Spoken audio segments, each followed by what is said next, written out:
your chance to be ruthless. Hey kid, don't ever let them get inside your head. They'll tell you what to do in life instead of everything you know that you could get. Data yang sangat menarik diterbitkan tempo hari oleh Departemen Militer Prancis. Pada tanggal 29 September, kapal-kapal Prancis diduga mengusir kapal selam diesel listrik Novorossiysk dari perairan teritorial mereka di Teluk Biscay. Kapal selam itu didukung oleh kapal tunda Sergei Bal. Tidak sepenuhnya jelas apakah kapal Rusia itu memasuki perairan Prancis atau berada di dekatnya. Insiden itu terjadi 3 hari setelah sabotase di Nord Stream. Para pengamat boleh berdebat alasan munculnya kapal selam Rusia di daerah ini, mengincar kabel internet bawah laut. Sebagian pengamat mengatakan itu bisa jadi upaya persiapan, serangan balasan, atas sabotase pipa gas Rusia. Tetapi sebagian lagi mengatakan bahwa itu spekulasi berbahaya. Menariknya, pada hari yang sama dengan insiden kapal selam Rusia, sebuah informasi dari kalangan intelijen bahwa router satelit Starlink diserang Rusia. Dan SpaceX harus mati-matian untuk terbebas dari serangan itu. Elon Musk tidak mengungkapkan detailnya, tetapi mengatakan bahwa sistem Starlink dalam ancaman serius.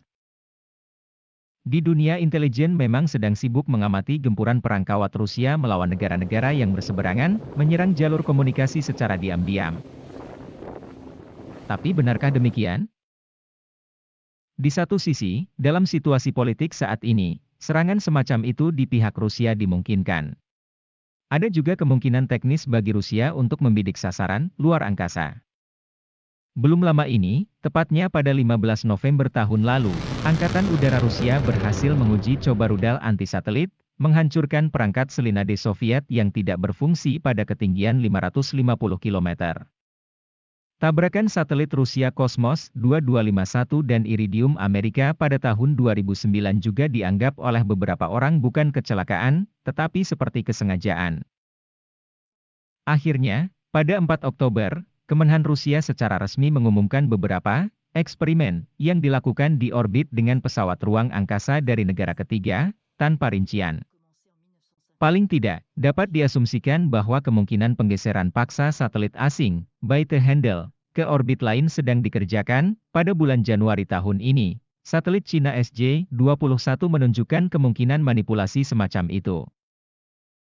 Adapun Starlink secara khusus, Rogozin, yang pada waktu itu adalah Direktur Umum Roscosmos, pada bulan Mei membuat Elon Musk takut lantaran menggunakan satelitnya untuk kepentingan angkatan bersenjata Ukraina. Elon Musk mengeluh bahwa ada upaya pembajakan satelit-satelitnya, bukan secara fisik, tetapi tentang serangan cyber besar-besaran di Starlink. Ini dapat menyebabkan kerusakan serius, termasuk hilangnya pesawat ruang angkasa.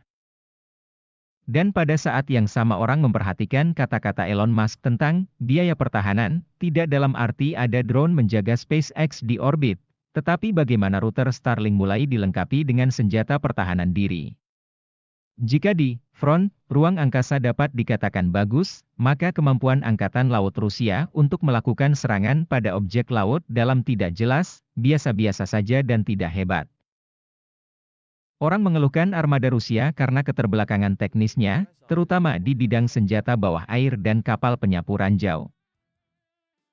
Tapi serangan seperti yang dilakukan di SP-12 atau hipotetis merusak tulang punggung internet tampaknya menjadi sesuatu yang sederhana hanya pada pandangan pertama. Seperti membangun dirty bomb, serangan yang efektif pada fasilitas infrastruktur bawah air memerlukan solusi dari beberapa masalah teknis dan organisasi yang tidak sepele.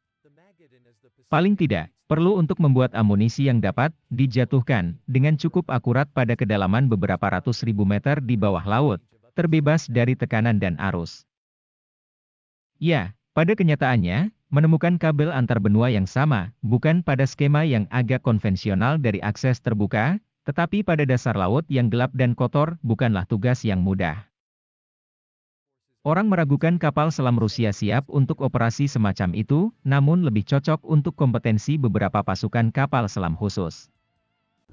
Dan yang paling penting, VPR Rusia belum mengancam ketindakan tersebut dan belum menunjukkan kesiapan praktis untuk pukulan 7 infrastruktur Ukraina yang didahului oleh 8 bulan humanisme yang meragukan. Lalu mengapa spekulasi insiden itu diajukan? Pilihan yang paling jelas adalah mempertahankan tingkat ancaman Rusia yang cukup, yang mulai turun seiring dengan suhu di luar. Ada kemungkinan juga bahwa ini adalah upaya untuk mengalihkan perhatian dari Nord Stream, atau lebih tepatnya, dari jalur penasaran, dari penyelidikan, sabotase dan meningkatnya jumlah tuduhan terhadap Amerika.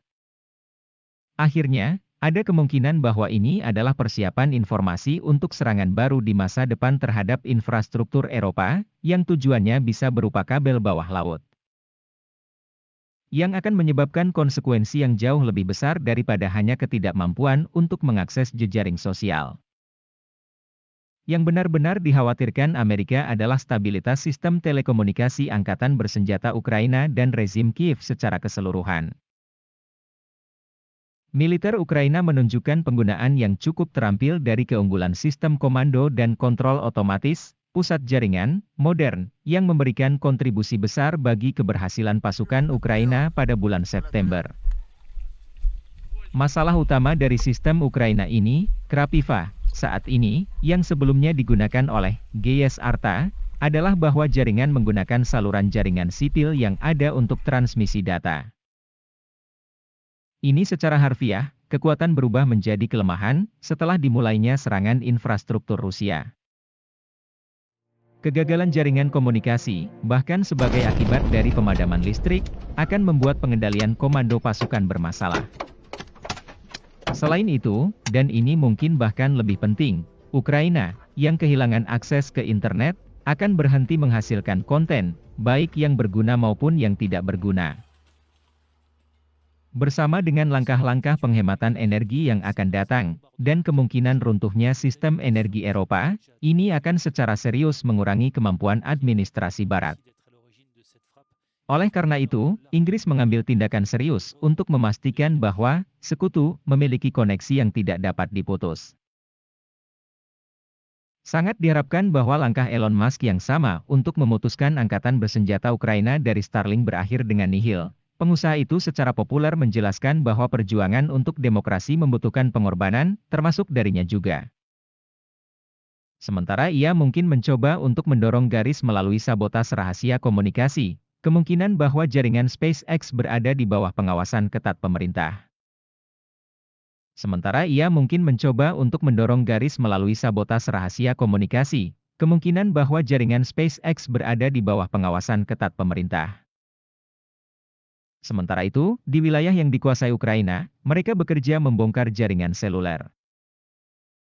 Mulai 10 Oktober, penduduk sangat disarankan untuk memasang aplikasi khusus di smartphone yang memungkinkannya digunakan sebagai walkie-talkie untuk komunikasi jarak dekat. Hal ini dilakukan tidak hanya untuk meningkatkan stabilitas sistem komunikasi secara keseluruhan, tetapi juga untuk membebaskan jaringan dari setidaknya sebagian lalu lintas domestik, dan menggunakan bandwidth untuk kebutuhan militer.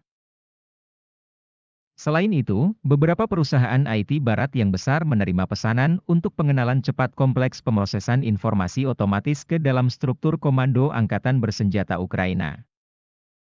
Dilaporkan bahwa perusahaan Amerika Palantir akan menyediakan unit tentara bayaran Amerika, dan mungkin Inggris, di Ukraina dengan akses ke sistem pemantauan satelit Meta-Constellation, yang mampu secara otomatis mengambil dan menyortir gambar dari lokasi yang diinginkan di berbagai band, optik, inframerah, dan lainnya, berdasarkan permintaan. Dan perusahaan Inggris Microfocus, yang sudah buka lapak di pasar Ukraina, berusaha menciptakan sesuatu seperti prosesor strategis, yang mampu melakukan analisis intelijen otomatis, langsung untuk Kiev. Meskipun efek dari langkah-langkah ini tidak akan segera datang dan tidak mungkin dramatis, pihak Rusia juga tidak mau menunggu. Serangan besar-besaran lebih lanjut terhadap infrastruktur musuh, termasuk komunikasi, dapat membatalkan persiapan lawan sebelum untuk melakukannya, jadi serangan ini harus dilanjutkan tanpa dendam apapun.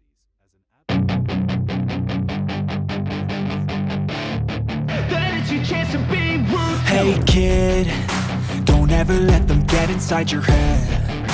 They'll tell you what to do in life instead of everything you know that you